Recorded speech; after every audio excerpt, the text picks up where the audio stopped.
Hello. What's going on, everyone? I'm just waiting on Substack to decide to go live. Oh, Substack. God damn it, Substack. Nice Substack. It says we're streaming on Substack, but we'll see. We're gonna just start talking. That's the best thing you can do. You just start. Yeah, talking. we're just gonna start talking. So, what's up, all? I'm Nick Paro. This is Not Palin talk. Not Palin talk. As you can tell, we're still flying through something, but this time it's not space. Yes. So it's still not showing us live on Substack. What the hell, man? If I have to restart it, I will. My stream key was like, it switched my stream key like while I had it already like scheduled. It was weird. I was like, because I went live for the dialogue yesterday, and it was like, oh, didn't work, and it turns out the stream key had like changed. So yeah, that's weird. We are live. What's up, y'all? I'm in the chat now too. Welcome, everybody. It's good to see everyone this morning. So this is something a little new. However, it fits in with everything that we've been doing here on the Royal We, I guess I've been doing. And actually, no, the general we of all of us men who've been fighting this fight and trying to put in this effort is starting a new series. We're doing Intelligent Masculinity, and we're going to talk about the scholar warrior mentality. We're going to get into what makes Shane who he is and other men who they are and what they believe and how they've come to the beliefs that they have, who their influences are. Oh, yeah, Jack, I am going to be reaching out to you because I want you to come on. I have some openings in February, mid-February, and I'd love to have you on for that. So I'll be reaching out today, and I'll get you scheduled, and we're going to have a great time. And so this is actually just going to – this is my show. I've met Zach. Jack. Jack is a friend of our chronically illing out show. Cool. He's unfortunately had to leave the US and now lives in Canada because of our hate policies here around transgender folks and non-regressive gender folks. You mean the overwhelming tide of ignorance and hate that has suffocated the common decency of the American society? Yeah. I'm glad you made it to Canada, Jack. I'm Jack's glad a nurse. Canada is still a place that people can go to feel safe. So, yeah. And Shane, you've met through Lev, Jack, or you know Jack, at least you've seen the name. I know, like, I haven't met you, Jack, but I've seen you, but I placed you in. We'll have Jack on around, and maybe we'll do just a random show where we just the three of us hang out. So we'll get Jack on. I'm glad Jack is safe too. I know other folks who have left the country because of this shit. And so we're going to be talking about something a little different today, though. There's so much in the news. So first, we're going to acknowledge that yesterday on January 7th, ICE agents murdered Renee Nicole Good in Minneapolis, Minnesota. Shot her 3 times through her driver's side, front and driver window, and executed her with no due process, with no extrajudicially murder. Very extrajudicial murder. No due process. She had no rights in that moment. And you know what's really sad? It's the only reason so many people care is because she's white. Yeah. Well, it is true. It is sad. And I'll be the first to tell you guys that yesterday when I was building the newsletter, and I was looking and I saw that article. I have not watched the video yet. I have. Because I could not handle the emotional reaction that I'm going to have when I watch it today and finish my work that I was doing. Watch it at the end of your day. So don't watch it in the middle of your day. Don't watch it when you're doing work, because it's hard to see. Like, it's murder. truth. It's You're murder. watching murder. You watch murder on 2020 is 2026, right? Like, yeah. it's like how I watch.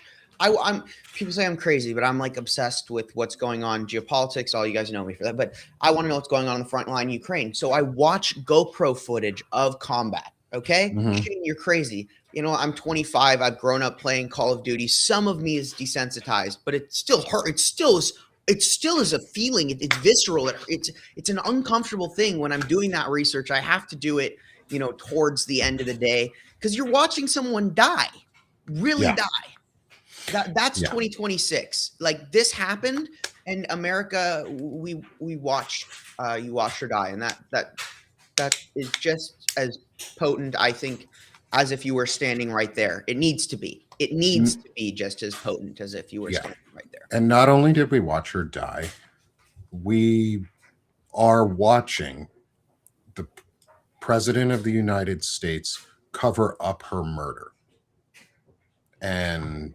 claim it to be something else. We're watching the head of DHS, Kristi Noem, call the Renee's actions domestic terrorism when she was trying to escape a violent and dangerous situation. Somebody in my comments today on a note asked me, and we'll get into our chat here in a minute. I just wanted to make sure we acknowledge all of this because this is fucking awful. Is someone asked me in the chat, well, what would you have done if you were the driver? I said, I would have done exactly what Renee did. I would have removed myself from that situation when it became hostile. I would have asked for what they were doing. I would have notified my neighbors. I would have called out, and then I would have left. I would have kept my door closed. I would not have gotten out of that vehicle. And then I would have driven away because armed, masked men are coming up to you with no identification, no proof of policing, because anybody can buy lights and put them on their car. Anybody can buy an ICE uniform off the internet or at a tactical supply store and put on patches. How does she know that her life is not in danger of a kidnapping? That's what I said. If a masked man comes up to me like that with a gun and armed, and I'm in a vehicle, I'm going to extradite myself from the situation by getting the fuck out of there. And she did everything that was right. I would have done nothing wrong. This is also like not new of them shooting people in their cars. Okay, so what it tells you is that they are looking like, maybe this is the second woman that's been shot in her 2 car. months. In her Yeah, car, 2 months. right? Yeah, the Happened in first one was Chicago. shot like 6 times or something and is lucky to be fucking alive. It was seven times. 7 fucking times. And this already happened. We already know they're doing this because they had the fucking GoPro footage of him saying, "Do it, bitch. I'm gonna," like, it's something along the lines of basically like he wanted to shoot her, and then he's DMing the guys like, "Dude, I shot her 7 times." Like, God, unfortunately, that woman was Hispanic, I believe. So no one gave a shit because But now it's a white woman. Now they shot a white woman. Maybe we'll see the outrage that's required. But I think, discussions around intelligent masculinity and all these things matter all the more in the face of this, because these men shooting people, and they're men, okay? These men shooting people are entirely devoid of any kind of intelligent masculinity, and they live in the world of a fragile ego and a need to grip onto power wherever they can get it, because they themselves are weak and incompetent and insecure. And that's why these people are drawn to what they are offering at ICE, is the ability to put on a mask and feel powerful when they themselves feel weak and insecure. And the only sense of confidence or security they can get is with a mask and a gun and the ability to extrajudicially murder women and rape women and shoot minorities, because that is who they are. Yeah. And it's coming out like it is about race. This is about race. Someone said in the comments that it isn't about race. No, it is. This is the realization of the KKK white supremacy platform. They want The KKK and Christian nationalist white supremacy platforms want women to be afraid that men will just do anything. Men have the power and the privilege to just do anything. The thing about what Shane just said and why this discussion is going to be so important is because they're devoid of any masculinity. They think masculinity is domination, and that's wrong and abuse. That's what they think masculinity is, domination and abuse. That is learned through white supremacy and Christian nationalism. They go hand in hand, they're the same thing. We have a Christian nationalist white supremacy problem in this country because it's the easy Yeah, we option do. for men to not have to reflect on their lives or their actions in any way. Shane put it really well, was they get to wear a mask and feel powerful when they're not powerful anywhere else in their life. That's why they do it, because they get to do it with zero responsibility. They do not have to take any accountability for their actions, and it's an easy path. They don't have to question themselves in any way. They just have to say, I was following orders. And that's what they believe. So let's shift topics a little bit, because I don't really want to talk specifically about this anymore. We're going to be talking about it throughout the day. I'm going to be talking about it throughout the day on different shows. And yeah, and they get paid to kill people with zero accountability. But let's shift gears into what masculinity should and could and can be. Okay. And so, welcome everyone. Thanks for coming in. I'm Nick Paro. This is Sick of This Shit Publications. And I have started a new series called Intelligent Masculinity, where I'm going to be asking gentlemen, young to old, who show and highlight and exemplify intelligent masculinity. And we're going to be having discussions into the scholar warrior mentality, what it means to be a man. And yes, be a man from the Disney Mulan song of Be a Man, because that's the I've been clarion singing it call. all day, all Good, morning. All good. morning, I was Prepare walking around the yourself. kitchen, making coffee, feeding the dogs, Good. Prepare yourself, because this conversation is going to be fun. We're going to learn about Shane, and then it's going to be followed up with almost a profile of Shane and what it means for him to be an intelligent man. And then as this series grows, because it's going to be going over the next 2 months at minimum, and it may just keep going after that, is I've lined up 2 to 3 interviews a week with men for the next 2 months. Wow. And we're going to be getting folks like Jack included in that conversation. We've got you, Shane Yirak. You're the first we're interviewing right now. Sherrod Sweeney was supposed to be the first, but we had to move him to this afternoon, Sharon. only because of the timing. And so we're going to be having an incredible group. You're going to be joined by the likes of Qasim Rashid. I've reached out to Bobby Jones and Wajahar Ali. We've got the opinionated ogre coming on at some point, Marlon Weems, Walter Ryan. So folks you all know. But here we have Shane Yirak. And Shane Yirak is someone that I have had the pleasure of getting to know over the last 6, almost 7 months now. And I want to make sure I also thank, she's in the chat with us, Christina. Thank you for connecting Shane and I. You brought us together at first. You were the one who said, hey, you should really reach out to Shane. You would really like this dude. He's awesome. He's a firebrand and he's pretty amazing. And so I did. And apparently she also told Shane, hey, you should reach out to Nick. He's an awesome dude. You guys would get along really well. And we did. And since then, we've basically done a show every week.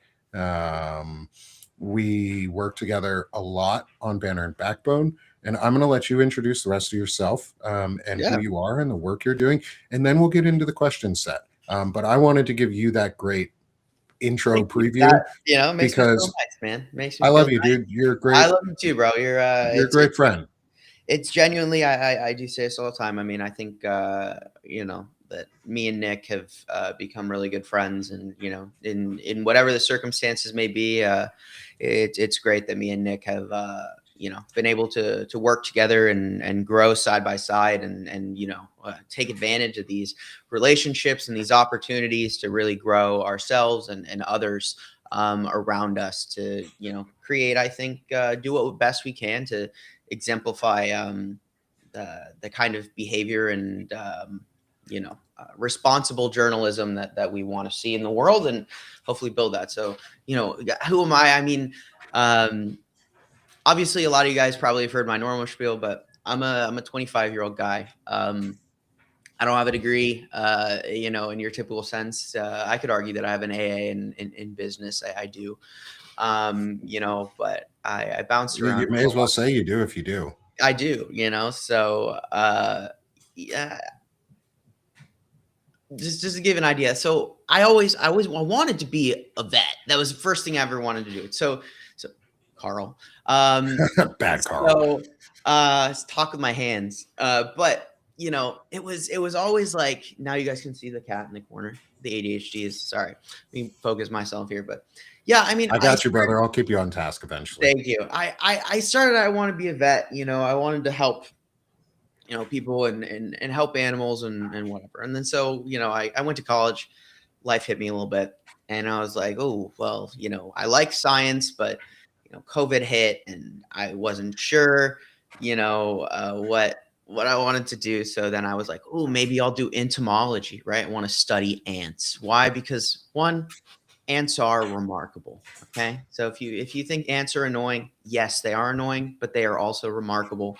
So in the ants, I got this love. I found this love for complex systems and relationships, and how organisms can work together to do incredible things, and this human biology, how you have these complex systems and sciences, and how things come together to being do incredible things when you assume that something on the surface, all the mechanisms, I suppose, behind things. And so ultimately, COVID hit. I spent 2 years trying to figure my stuff out.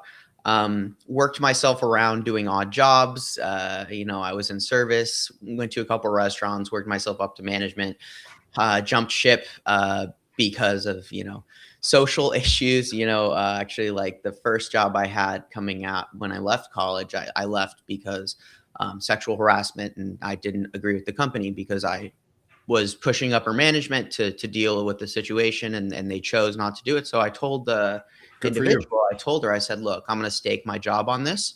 I'm going to go and fight for you as hard as I could. And I did. And unfortunately, the company sucked. But so I ended up parting ways with that company. And then recently I went to my most recent job, where I worked at the Home Depot for a while until they unceremoniously fired me after I went on strike. But during that time is when I started the Firebrand Project. The goal of the Firebrand Project is, as stated, it's to forge dialogue, it's to burn bright. When I was reading and I came across the term firebrand very early in, Trump's, Trump's regime, right? This is the regime. It's not the term. Under the Trump regime, I remember reading it and thinking, that's what we need. We need firebrands. We don't need people who oppose things, who are say, oh, this is wrong. We need people who are burning with passion and unwilling to step down to say, oh well, but people who are opposed to the system, opposed to the narrative, and willing to change it. And so I wanted to create something that's not me, but that's why I called it the project. I just wanted to be a beacon of sorts. So now that I find myself here, and at this whole obviously the whole course of my life, I've been growing. I was probably for, I would say, more of my life than I wasn't. Obviously, I'm 25, so I think I become a more, I guess, intelligent man every day, and I try to exemplify the things that I think are right, and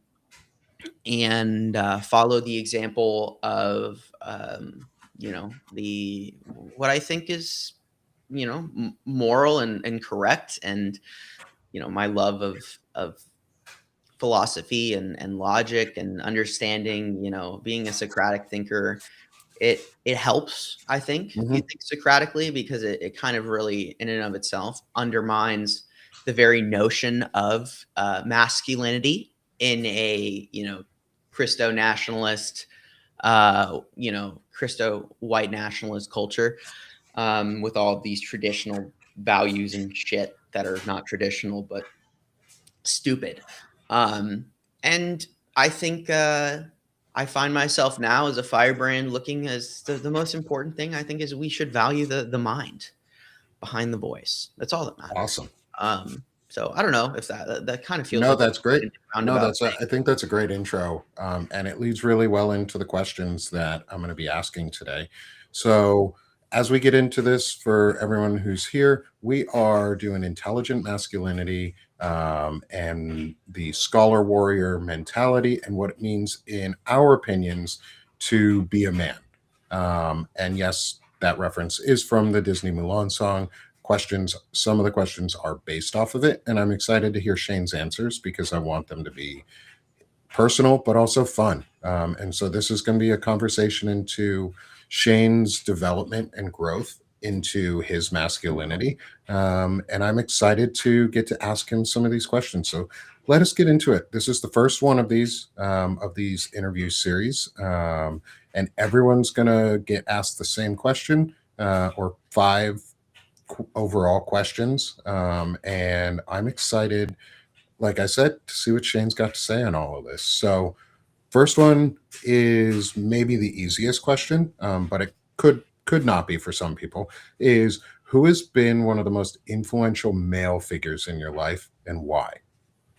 I mean, this will absolutely be kind of the I'm it's not to sound cliche, it's true. It's my dad, right? So Um, my dad is has definitely been one of the most influential male figures in my life. I think that, and I think he's here. So love you, John.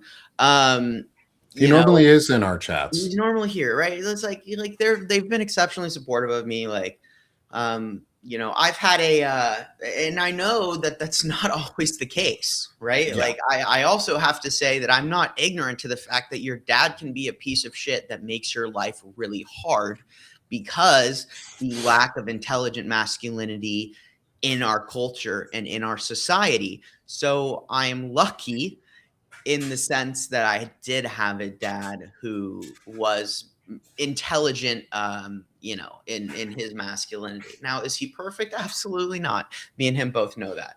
And I'm not perfect either. And Hmm. so it's because of that, and also seeing my dad also grow and change in his masculinity as well, because my dad has what my fiance likes to call a growth mindset. Um, and it's about being better. So yeah, my dad absolutely, he modeled a relationship with my mom that was one of caring and support and understanding and supporting my mom's dreams and aspirations. Um, you know, Tolerating when there was disagreement. You didn't see anger. He never wrote. He might have raised his voice. He never lifted a hand. And my dad has always aspired to be the dad that I think he wished he had for his kids, and so because of that, he has been truly remarkable. So first off, I would say it's my dad who has been there and supported me, and as someone I don't talk about a whole lot, but I'm bipolar. Hmm. Um, and if you've watched me long enough, you've probably seen like, damn, like, whoa, he's off today, and then you see There's me in some, like. you can see some of the manic days, Yes, definitely. you can always see the manic days when they come through. So, I'm transparent about it. I don't think I've that. had friends who are bipolar, so I understand what it's like. I bet. I mean, I'm ADHD as shit, and Yeah, maybe on the slightly on the autistic side, but I've never been diagnosed on that way. But I'm ADHD and OCD as shit, so I totally get it. Like, yeah. it's So, tough. I was not an easy kid. Okay, let me No. let me put it that way. Okay, so and so that raising me was not easy. I could have I could have turned out a lot of ways. But it's because of my support from my Hmm. mom and my dad. But I will also say that even though this is, not necessarily the question, I think it's worth mentioning. One of the most influential figures in my life, hands down, was my grandmother, my Mimi, my Hmm. mom's mom, who was a remarkable woman, and a pillar of her community. She was one of the first teachers to teach Black kids in the South. I want to say it was in Tennessee. She taught the Alabama baseball team on manners when she was in college. She was called in to teach a bunch of men etiquette That's in fucking awesome. for the Alabama state football team.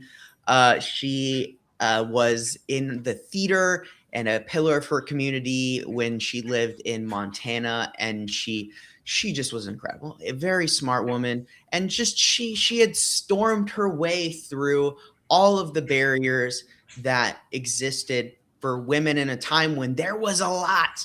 And she was well read, and me and her, I remember, and she died when I was 18. So maybe I was 16.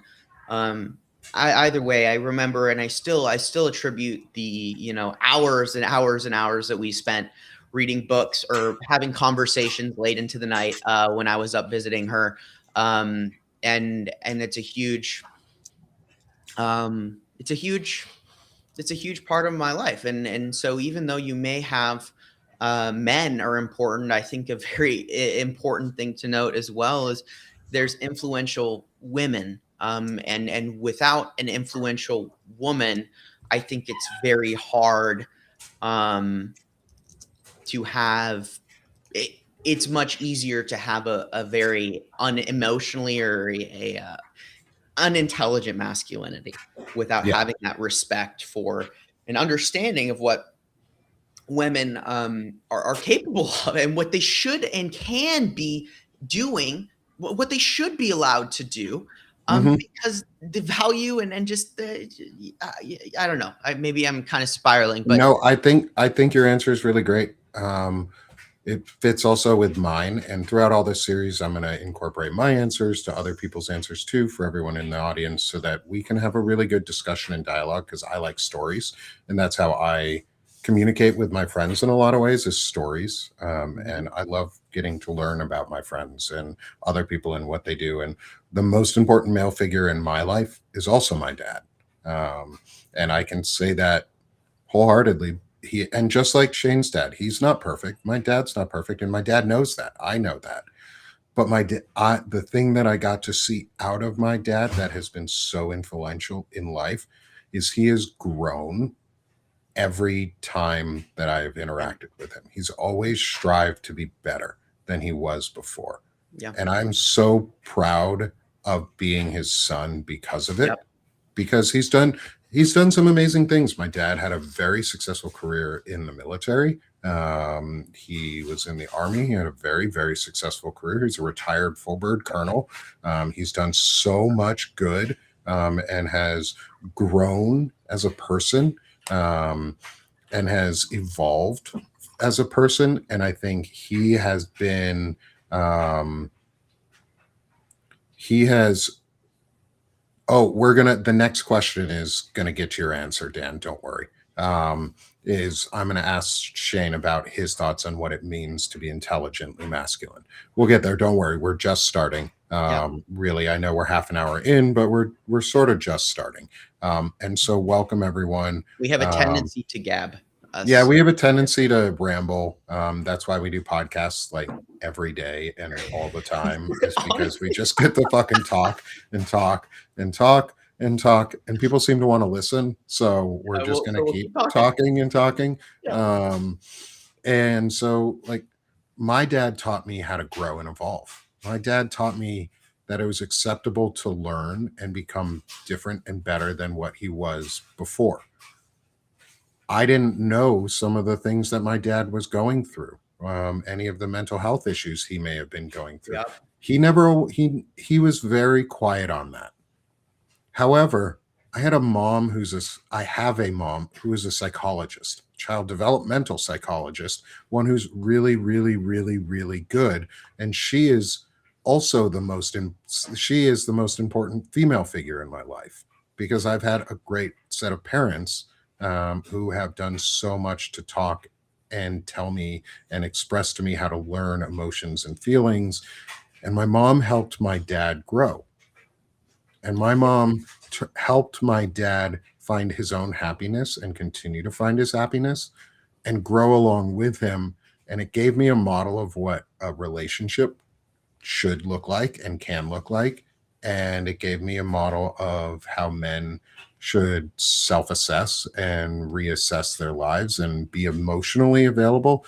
Because some of those times when my dad wasn't emotionally available were the times that I needed him the most. And I also see some of those failings in myself. And that's where I'm trying to grow too, is how do I continue to grow through all of this and help prevent further or stop passing on generational traumas? How do I become a better father or a better human than I was before?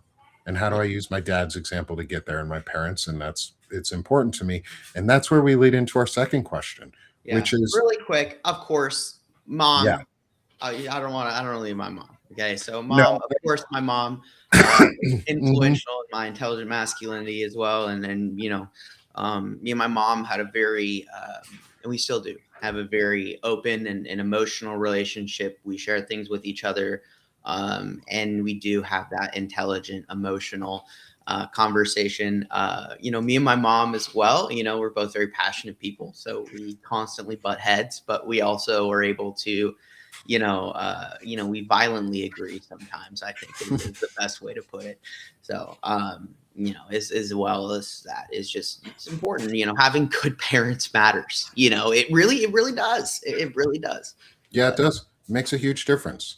Having good guardians matter. I don't know if it's specifically parents, but having good guardians really matter because they teach and show you a lot.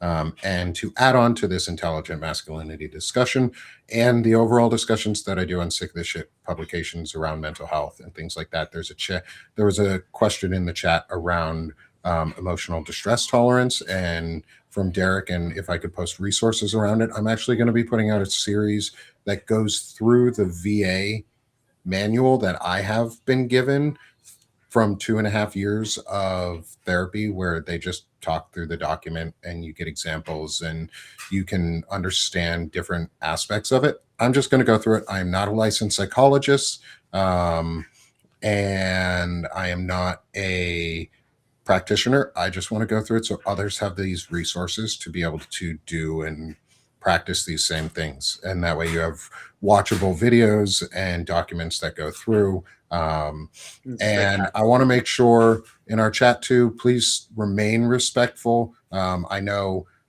Derek, your comment was about somebody being called that.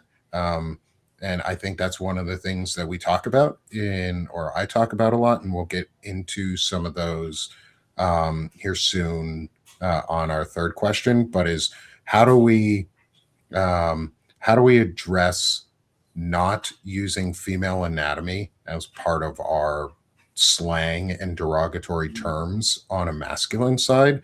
Um, and is we go around and we call unmasculine and beta men what they really are. They're testicles. Don't use female anatomy. The thing that I like to say, and hopefully it gets some laughs from all of you and a good response here again, is a pussy can take a pounding, a Yep, testicle can't. that's So correct. I'd rather be like a pussy than a testicle because that shit can take a pounding and it comes back. You hit a testicle, it's soft, weak, and you just squeeze that shit or touch it lightly, and the man's down. Like Shane can tell you if he's ever been like touched. Look, No, no, my no, no, no, brother, no. my brother was Jandro, hard your guy. comment was not off kilter. I laughed a little bit in my head. I just want to make sure we're remaining respectful because I agree. Is that testicles are soft and weak, and that's what we should be using to call men. Pussies are not. So, Shane, what are your thoughts before we get into our next question? Because that derailed me just for a second, That's and I okay. like That's that one. sometimes it's got to be like that. That's why you said you got an hour and a half, so we'll probably end up using it. So, you know, look, I think that in that, look, it's important. It's important. I've always said words matter. Okay, so I remember, or I was long earlier than most people. I was using the word regime, because I was like, and I was telling people, we got to start calling it a regime. We got to start calling it what it is. The same goes for language. Like it's dehumanizing, right? Every word's matter. And there's a quote that I love, and I'm going to paraphrase it because I don't remember it, but basically, words are the lens through which we shape reality. Okay, Mm-hmm. so if you want to dehumanize a woman, if you want to make women lesser in a society, you create a society where you use words that relegate women to a lower or a less than human standard, like using their anatomy as a slur.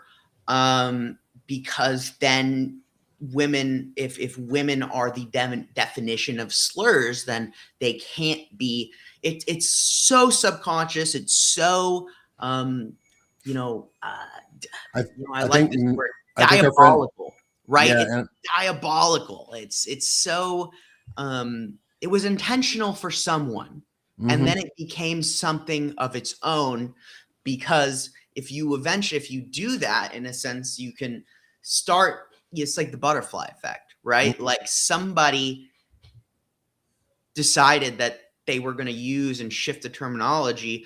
And it's important we understand that in masculinity, because it's something they're doing in real time. Actually, Yeah, they're doing it aggressively in real time. So it's intelligent masculinity is not just about knowing whether or not what to be a man, like being a man, being respectful. It's about understanding the environment in which you exist, and the things that you have to counter and be observant in your life because of the culture that um, is prevalent here, particularly in America, but largely across Western culture. yeah. So you started into the answer here for the second question, and before we get into that question, one final tangent piece, because it's been brought up in the chat a couple times, is what is smegma? Smegma is Stephen Miller.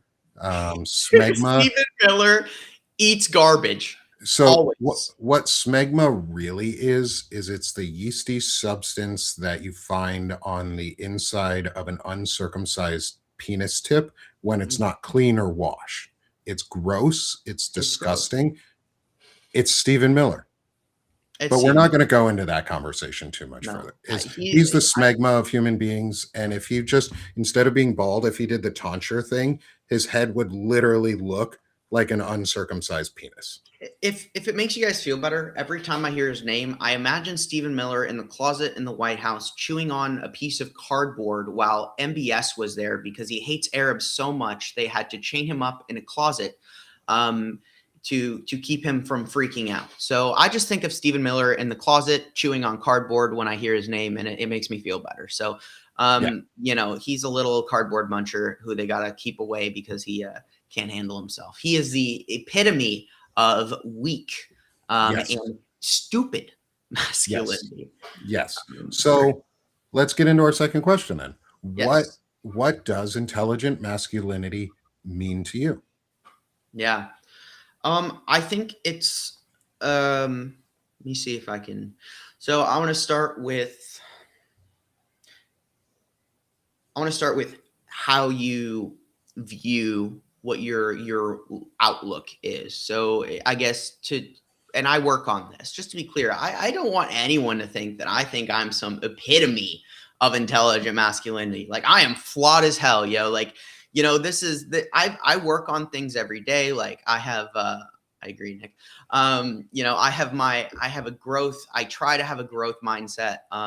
I struggle like everyone else. There's days where I go back, and I'm less than intelligent. I'm emotional, but we all are. And part of intelligent masculinity is accepting that, realizing that you are imperfect and that you are wrong often in your life. Mhm. Um, so in that sense, I think the first thing is your outlook on life, particularly how you perceive others and yourself. So when I think of someone who's masculine and intelligent, embodying intelligent masculinity, I think of someone who is Socratic. I think of someone who looks not at those more visible or aesthetic traits, but looks at people from a value based perspective. So what is the offer, like what, and I want to be careful because value is like, oh, valuable. And like when I say value, like what does that person contribute to the conversation, to the dialogue, to your community? I don't believe that you should attribute any quality to anyone on the basis of how they look, how they sound, what language they speak, what their sex is, how they identify from a gender perspective, what, right? So in that So the sense, quality of their character and not the color of their skin, almost like Martin Luther King said, is to judge. right. He had a dream that we would judge each other on the quality of our character and not the Yeah. content of our or the color of our skin. Whereas we have a vice president right now, and I'll mention this because it's super important in this discussion, who over Christmas break said white men no longer have, or white people no longer have to apologize for being white. Oh, JD Vance That's not needs to shave intelligent his fucking baby masculinity. face, and then he Yeah, can speak in front of a podium. Until he shaves his face and shows us all what he really looks like without that stupid beard, I don't want to hear it. yeah. Yeah, I don't what I Yeah, he is the opposite of what intelligent masculinity looks like, and the idea of um, giving back and contributing to your yeah. community. He only takes away. Yeah. And so I would say that's the first thing, right? The second thing is um, challenging yourself. So the importance of introspection and challenging yourself on a daily basis. And what I mean by that is when you make a decision, when you do something, you need to be capable of looking within yourself and saying, did I do that? Like, was that right? Like, was that the right move? Did I do that? Was that a dick thing to do? Was I making a mistake? Did I make a snap judgment? And how that translates into life is accountability. So you need to have the ability to, one, identify and accept mistakes that you made, um, and be accountable for those. So I'll give you an example. Um, I am at my job at Home Depot. And of course, in my little corner of the store, like everywhere else, there is, there is a drama. There's drama everywhere, right? So I Mhm. happen to have a coworker who likes to, talk shit. I would say he's not the most masculine. He doesn't embody intelligent masculinity. Um, he's not, and so me and him have had issues. He kind of Yeah. tries to pick and choose at everybody, and me and him have had discussions before about him throwing me under the bus. So one of my coworkers comes to me and tells me, look, um, this guy he's saying, X, Y, and Z about you to the department leader who, um, and it could cause issues for you. So I go out there. I'm like, hey, can you come outside? Let's talk. And so we go outside and I, started talking to him and I, my voice was raised. I was upset. And he says to me after a while, he's like, look, I don't have to take this. And he turned around and he left. And I sat there for a moment and I was like, I was right. I'm allowed to be upset, but the way I handled that was wrong. And so I immediately, his shift was almost over. So when I knew his shift was over, I went outside, and I waited for him, and I stopped him and I said, "Hey man, I just want to say I'm sorry for raising my voice and acting that way, because I know that, while, we had a disagreement and I was wrong, and what you might have done was a mistake. I hope that we can both take accountability. Myself in particular, I want to let you know that I am sorry for acting that way. And I would like us to, if it's, amenable to you, to bury the hatchet, and actually focus on having a productive and actual better relationship going forward. And I promise that I will work on that. What I did, I promise that I will continue to take away from this experience and avoid doing this in the future." And we shook hands, and up until I was fired, me and him were on great terms. And that, in that case, is what I think. One is, I think that's intelligent, masculine conflict resolution, and it starts with you. If you don't, if you don't own your mistakes, if you don't own, whether it's the action or the thought internally, you cannot address that. So the importance of introspection and intelligent masculinity cannot be understated. Mhm. You need to be able to, which men suck at, to challenge your ego. Your ego cannot dominate, cannot stop you from being able to inflect and realize that you made a mistake. And I would say that's probably the second part of, I think is really important, intelligent masculinity. And I'm going to give you a third. And, the third part is understanding and actively trying to attack and undermine gender roles. So gender roles are stupid. Um, I am not the breadwinner in my home at all. Okay. Thanks to my fiance and all of the work and how remarkable she is, um, she's making, ends almost meet. Um, and what we do and what the firebrands who support the firebrand project do is they allow us to do this together, by helping support us financially and our family of fur babies and us. So Mhm. it's because of her that I am able to do this.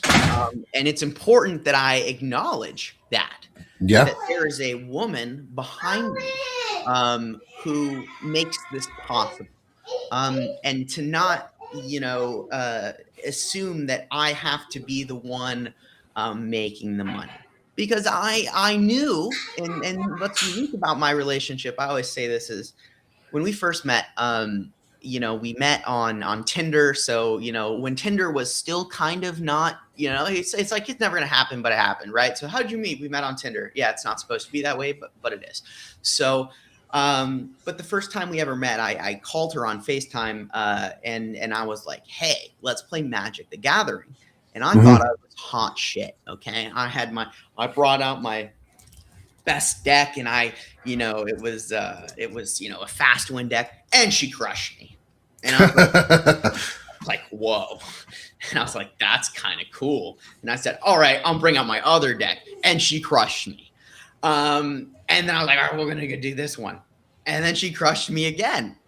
And so I was like, shit. And then we went out on our first date, and she rocked me in air hockey. And I was like, I'm losing.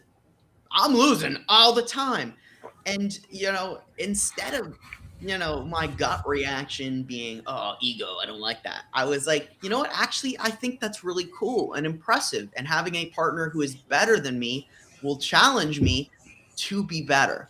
and her growth mindset helps complement my growth mindset. But if I were to embrace gender roles as they stand, I would be unhappy. I would feel insufficient, like I was not providing, and like I was not being a man, right? Based on gender roles, to these people, I'm effectively, in my mom's basement to these idiots, right? Like, oh, you're being Hmm. taken care of by a woman. No, I'm being taken care of by my partner, and we split responsibilities and support each other where the gaps are, because it's part of being a team, not part of Hmm. um, adjusting to gender roles to fit the expectation, right? So Your uh, wife isn't, or your partner isn't your servant, is what you're saying? Your partner actually, isn't if your I had to slave? argue it, I would be the servant. Okay, like Okay. if we're really gonna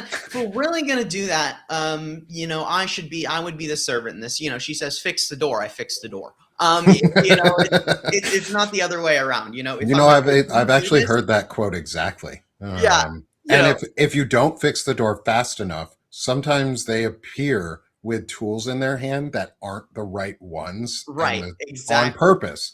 And yeah, it's it's purposeful, because then you're like, oh shit, I actually have to get up and fix the damn door. She meant right right, now. Or you know, your husband, or whoever your partner is. It doesn't matter if your partner is male or female. One of you gets told to fix the door. right. Well, there you go, right? It's like, why are people homophobic? Well, they're homophobic because they assume that, because based on gender roles, for a Hmm. normal relationship, you need to have a man and a woman. So if you put two men together, that is stupid, right? So there's like a fundamental basis that supports that, because there's this assumed normality, this assumed Yeah. baseline for how people in relationships are supposed to be. Which is, I'm not going to go too far. I'm going to focus on intelligent masculinity here, but I will say that's a form of propaganda and how you control a population. I'm going to leave it at that. You can think about that. Hmm. Use your brain. You guys can use your brains and ruminate on that later. Stick that nugget in there. But the third part I really wanted to lay out there is, one, challenge gender roles in your life, but two, you need to challenge gender roles in the world. You need to challenge other men. You need to speak out when people be like, oh, that bitch looks that, I like that bitch's ass. It's like, dude, what the fuck?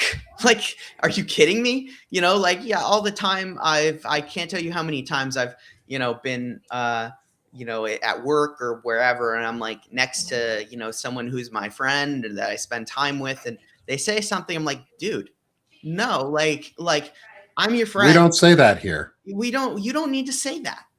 Why are you objectifying that person? Like, dude, she could Hmm. have a fucking PhD in neurology. Like, and you're like, you're changing, demeaning the value of that person to a physical attribute of their body. So you have to challenge other men. You can't, if Hmm. you're going to embody it, you have to live it. And you have to do that. And that's probably one of the most uncomfortable parts of, embodying intelligent masculinity in your life, is because you can run into situations where, if you get enough ignorant men together, they can, you'll be in a situation where you might actually be facing that adversity and that discrimination Hmm. yourself. And Yeah. whether you have the confidence and self, um, value yourself, and know what you're doing is right, to not acquiesce to that, to feel included. And I would So say those three are my I think definition. that's I think your three definitions and your three um, areas specifically really cover what intelligent masculinity means. And it covers a lot of what I was going to ask in questions 3 and 4, which are, how do you model intelligent Oh yeah, masculinity I in guess your we're good. life? Which you do. You go on offense. I'll summarize some of what you just said. Um, is you go on offense for it. You challenge gender roles, or you challenge behavior in real life. You take your words and you turn them into actions, and you hold yourself to the standard that you are trying to hold others to, because you know it's the right one. And it's one of those things, like you said, you use examples of at work is you somebody says something wrong, or a friend says something, or someone you care about says something that's highly inappropriate. Tell them, like, tell them that it's wrong, and then tell them why they should, or how they could do something slightly different. Offer them an option, offer them a choice, offer them, hey, what you just said was shit. Like, you just said garbage coming out of your mouth, and it was hurtful, it was offensive, it was rude. Here's a better way to talk about this. Or here's a suggestion. You don't have to follow it, but my suggestion is maybe you talk like this, or you use different words, Yeah. or maybe you just don't talk about that because you don't know anything, and you don't add to the conversation. So listen to learn and not respond. Let me give you one more example I think is good at this because I would say in the last, obviously I just turned 25, so my frontal lobe is developed, guys. So now I get to start to live my life with my whole brain. Of course, I got that rampant ADHD and that neurodivergent, so I'm going to try and grow it more. I think I can.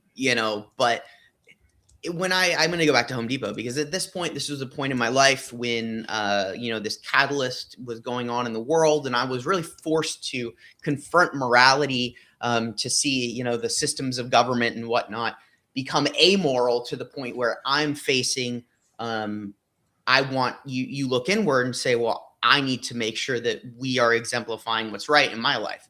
So I worked at Home Depot. I was a technician. Okay. So I had my own little workshop in the corner. I fixed all the tools. It was a little room. People would come back and visit me all the time. These young guys, they would come in 18, 19, and they'd sit there and, watch me fix things and ask me questions or whatever. And I was somewhat of a weird little guru oracle, if they could sneak away and come back to the workshop where I'm watching, power slap and whatever and fixing tools, they would do that. But sometimes these young people, they would say, something. And I'm like, so I would tell them, I'm like, dude, you want to come back here? You cut that shit out. You don't say that back here. You want to Mhm. be in this room? That you don't say that shit. And it was, they're like, whoa, like, like you use the R word, get the hell out.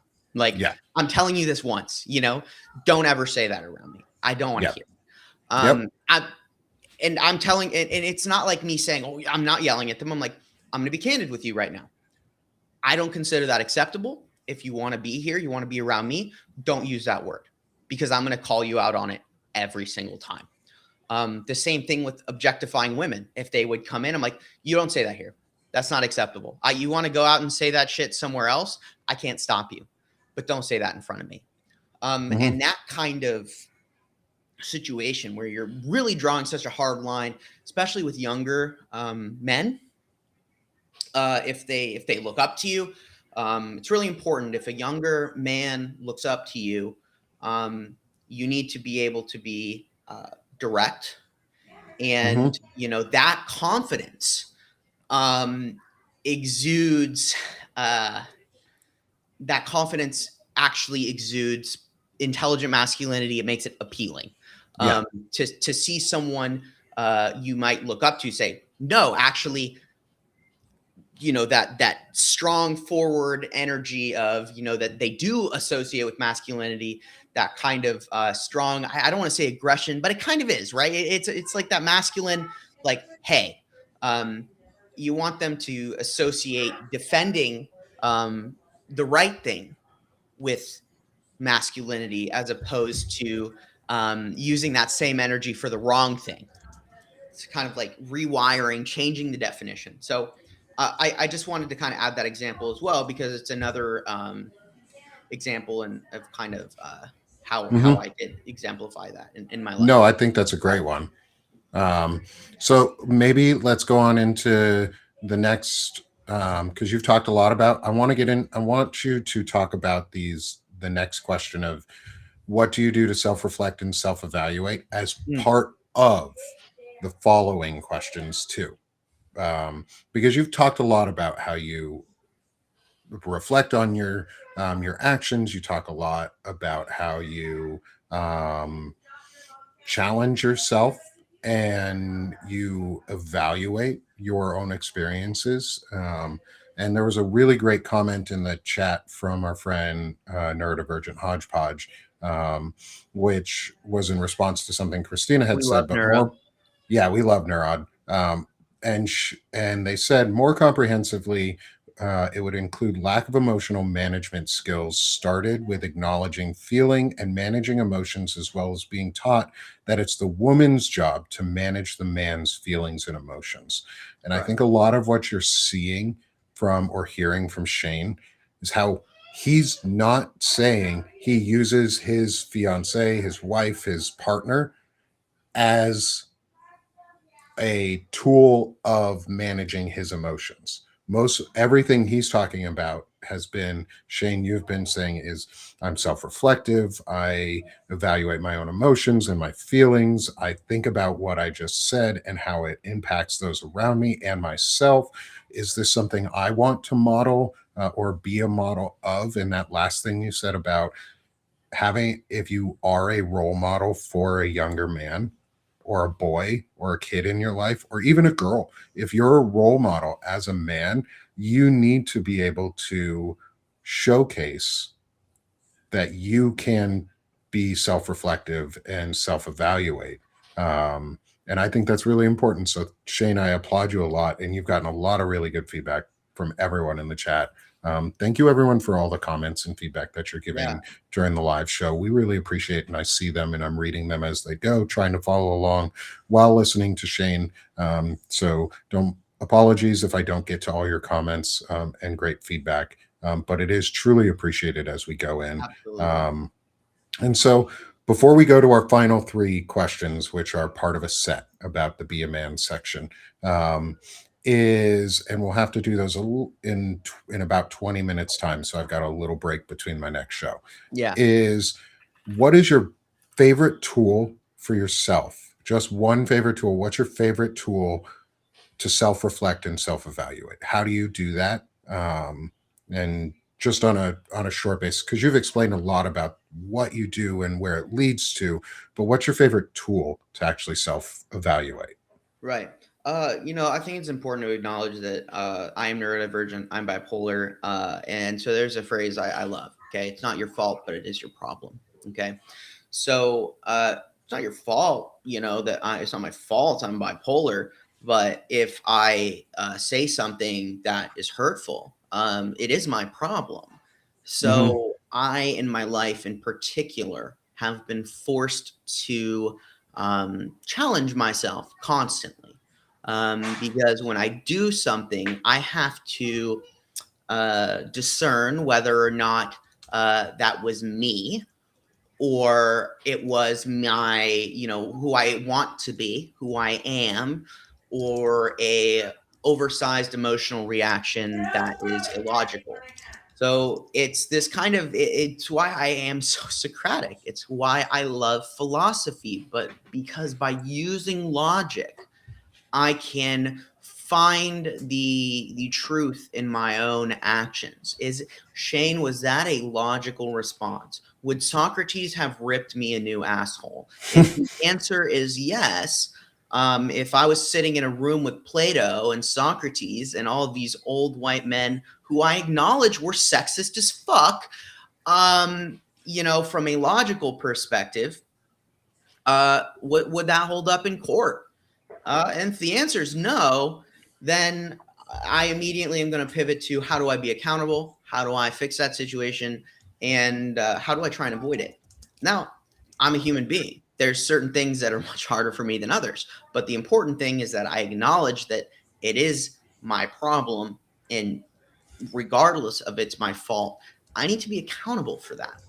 I need to, so, in that sense, um, that's where I think, because my life, my greatest struggle, right? I give this analogy. My brain is kind of like a Dyson sphere. So inside of a Dyson sphere, if you don't know, really quick, a Dyson sphere is a kind of sci-fi concept where you build a structure around a sun so that you can harvest all of the energy from that sun and use it for your civilization. I'm going to fight my desire to talk about why that would destroy an entire solar system right now. Okay. Yeah, fight that desire. We'll do that on a space We'll talk. do that on Pile and Talk. Okay. Let's do Next that week, next we're going week to for talk about Pal and Dyson Talk. spheres. Dyson Yeah. spheres, Space Talk next week. I love Dyson spheres, so that's a cool one for me too. So basically, the idea is that my bipolar brain, I have built a Dyson sphere around this sun. It's a cage sun. Okay, and sometimes, it'll get a little crazy. It'll blow out a mirror, right? So my job is to have a repair crew on board to make sure I go in and fix that because, well, maybe it's not my fault that there was a mass coronal ejection and it, blew up, half of my Dyson sphere. But now that shit is going everywhere and it's a problem. So I got to go and fix it. So it's about figuring out the best ways to do that, to look into why that happened and how I can do that. So I think that in that strategy as well, it's about looking inward, understanding yourself. And, if it means making an analogy for your brain so you can better understand yourself, do that. The best way to be emotionally intelligent is to deeply understand yourself. And in my case, I have been forced to do that because it's not my fault, but it is my problem. And I fight my brain every day. That, it's when you think about, people who struggle or have things like bipolar disorder or general anxiety or, general depression or ADHD or autism or any of these neurotypical different neurotypes. You need to understand that a lot of times the struggle is inside. The struggle is dealing with your own things, Nick, and the struggles that you have coming out of being in an active combat zone and your experiences there. You're not wearing that on your sleeve, but you do deal with it every day. Oh, every day. So that's how it is. It's not what's seen, it's what's inside you. And if you can't deal with that, then you can't function in society. And unfortunately, society is not built to accept in the moment people who have that struggle or really to have any empathy for that. So it's on people to embody intelligent masculinity and things like that to challenge this status quo, to rebuild. I always say change the national dialogue, change the global dialogue. So change your internal dialogue. Correct. And I think that's a great answer. So thank you for all of those incredible answers. And that concludes the seriousness of the questions. Okay. These ones are a little bit more fun. And we'll try and go through them a little quicker if we can. I know we both like to ramble a lot. I'll do my best to be succinct for you. Okay. So question set number 5 is being somewhat whimsical here and using one of my favorite songs in the Clarion Call for Men and our call to action, which is our Let's Go Girls, is Be a Man from Mulan. Women have Let's Go Girls, which is their power song and call to action. Men have Be a Man. And so it's always been one of my favorites. And there's some fun lessons that can come out of it. So I've got 3 quick questions for you, Shane. Okay. What does it mean to be as swift as a coursing river to you in an intelligently masculine way? What does that mean to you? I like the term stay liquid. Okay. So it means that you're adaptable. It means that you're ready to address the situation and, I think it's a military term. Is that where it started? I don't know. This idea of cause they'd go, or police, you go in a clear room and they're like, stay liquid. Right. But it's be adaptable, be flexible. As a man in the world, you're going to come across a lot of bullshit.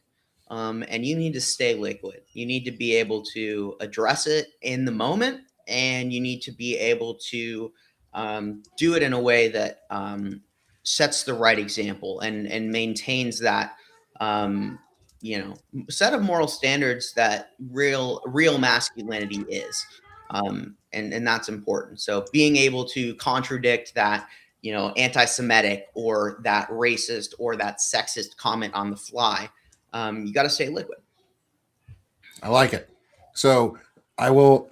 People are asking in the chat, can I include links?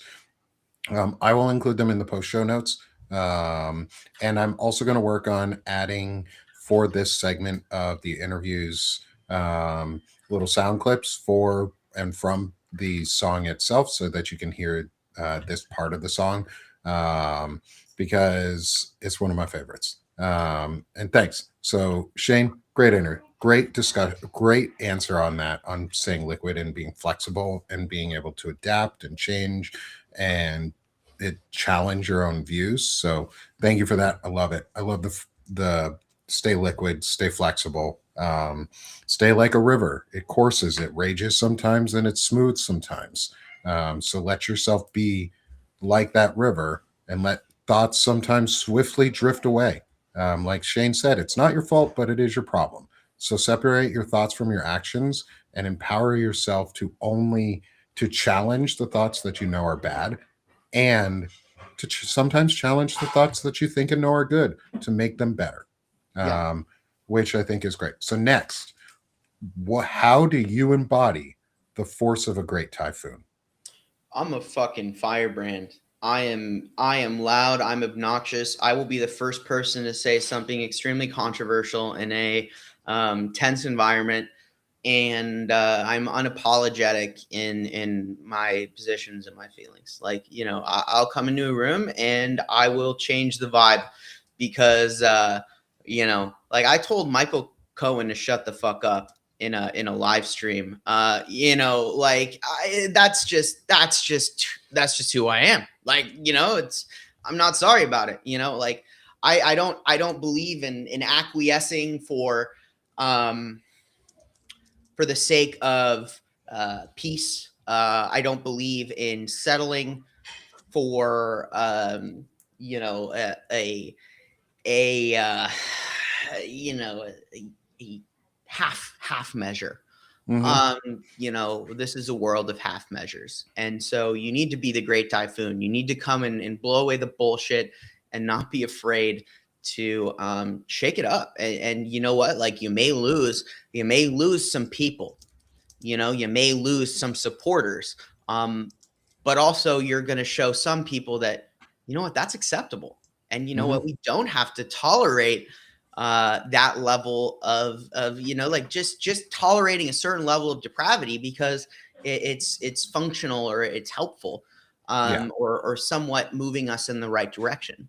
Yep. So that's what like I say shit. I call out Midas Touch. I call out Michael Cohen. I call out these people, and people don't like me. I get some real hateful responses. I've Oh lost yeah. subscribers for sure. I've lost subscribers. So that's how it is. And Good. probably It's people in the the good chat thing. are gonna hear me say that MTN thing, and they're gonna be like, "Whoa, what It happens But though. I don't care. I Yeah, don't care. And yeah. that's the typhoon. Yep, and we do that a lot here. Shane leads the charge in a lot of that. So, and I'm for it because it's the truth. It needs to happen. We have to pressure our own too to challenge themselves to be better. And that's what Shane is really doing. He he's challenging them to be better and he's challenging himself to remain better and remain growth mindset and growth oriented. Do not obey in advance. Shane doesn't obey in advance, I and have a that's his problem with mindset. authority. I will be the Yep. first to say I have a huge problem with authority. Because Right now that's really good. yes. Um, And so finally, our final question, and for anyone who might know the song, is how are you as mysterious as the dark side of the moon? yeah.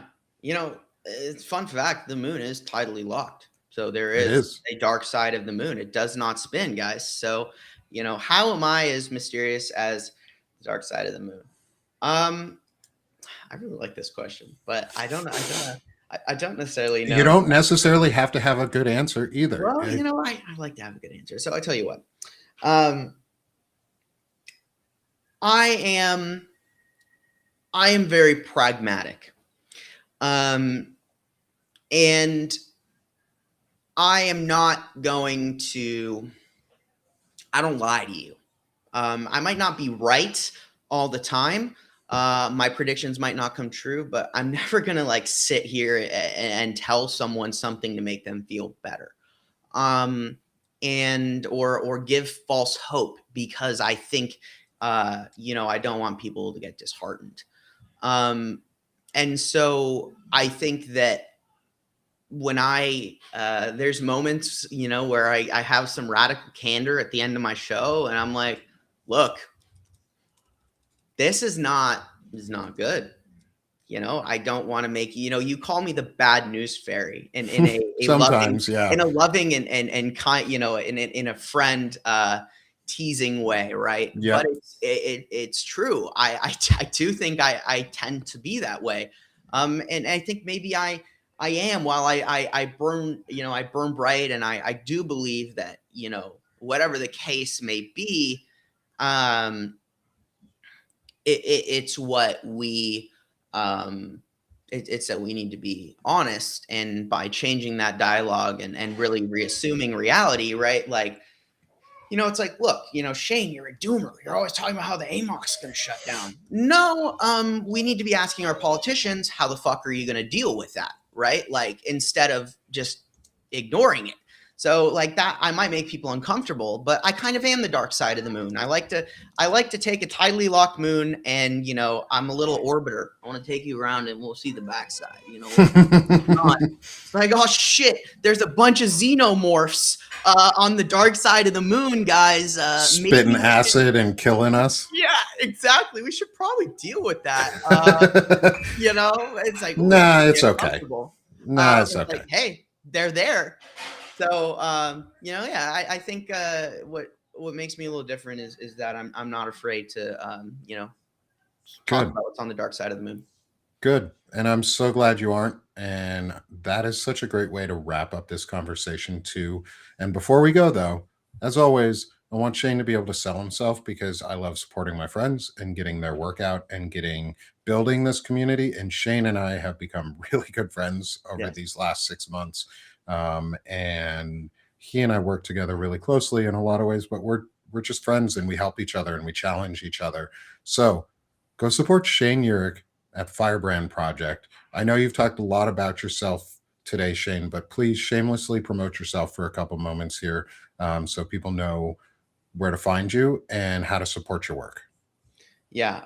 First, to answer Neuro's question, I'm the kid that would go down in the basement. That's where I built all my Legos. So, of course, but to, sell myself, guys, if you've been with me in the Firebrand Project for, the duration of our journey here, my focus has changed over time.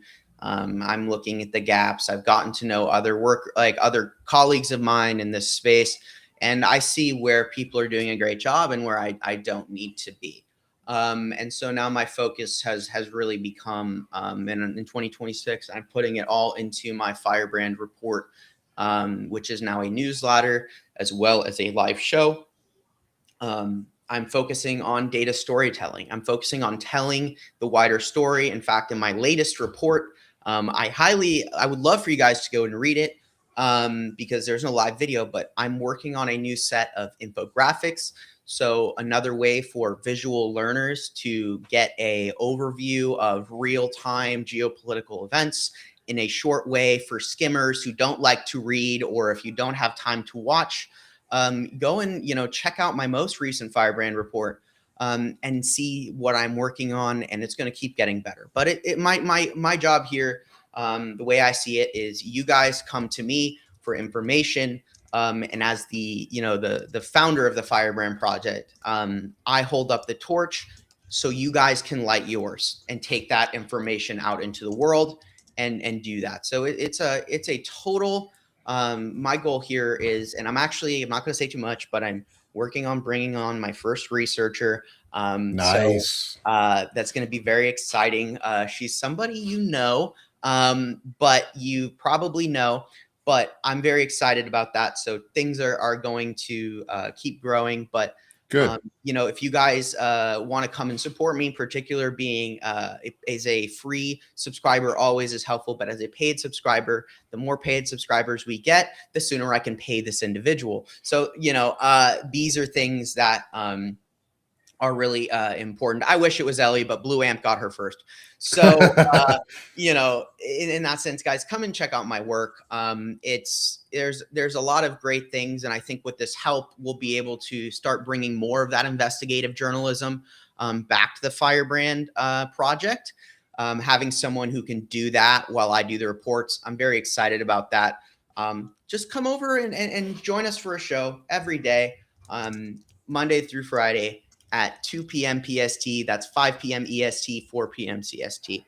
And join us for a Firebrand report. And I just want to help everyone put together the pieces and kind of get a wider world view, because we live in a global world. So it's important we all know all the things that are going to affect us here in our daily lives. Yeah. So that's it. That's, and I'm also very proud to be a part of Banner and Backbone with Nick, and to do that and have Palin talk and be able to be a contributor there as well. So make sure you also go and subscribe to our Banner and Backbone as well. So Nick, after this, throw up Banner and Backbone on the screen as well, so people can go there as well. Yeah, go support Banner and Backbone, because that helps me and Shane. Because like Shane wants to hire on folks, I want to hire Shane.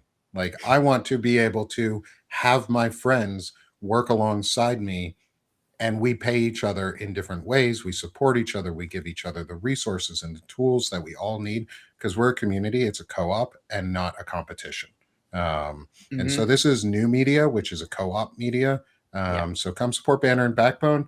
And then finally, real quick, just come support me here over at Sick of the Shit Please Publications. do that. Please do help that. me build this. There's 400 of you with us today right now for this first intelligent masculinity discussion. And I appreciate every single one of you for being here, whether you got here at the very beginning and you stayed all the way through, or you're just getting here at the end. Thank you for joining the conversation or thinking about becoming part of this conversation. Please watch the replay, share it, restack it. That's the most important. You guys are so awesome for being with us. You'll also see me in about 7-10 minutes here on another show for my bro show. So come join us for that. Come join me for that. Masculinity. Go hell watch yeah. some intelligent masculinity. And that's what we're trying to do. So thank you, Shane, for ending up being my first guest for this series. This has been incredible. I'll come back at the end and I'll interview you. Oh, for the fantastic. last one, I'll come back and I'll interview you. We'll swap roles. We'll end where we started. Your own questions for the last one. Love it. I would love to do that, Shane. So let's do it. So thanks, everyone. Y'all are great. I'll see you later today for another intelligent masculinity discussion as well with Sherrod Sweeney. So join me later for that. What time is that? 2 p.m. Eastern, 11 so that'd be Pacific. 11 for me. Yeah, 11 Pacific. And then in 5 minutes, I've got another show. So it's going to be a busy day, all about the bros, all about intentional masculinity and intelligent masculinity. I said intentional masculinity, and I think that's a good one too. That's good. That's good. I like that. And intelligent. Intentionally intelligent masculinity. Beautiful. So have a great one, y'all. Let's stop being sick of this shit and let's start doing this shit. And that's what we're doing here with expressing intelligent masculinity. Thanks, y'all. Have a good one. Bye, everybody.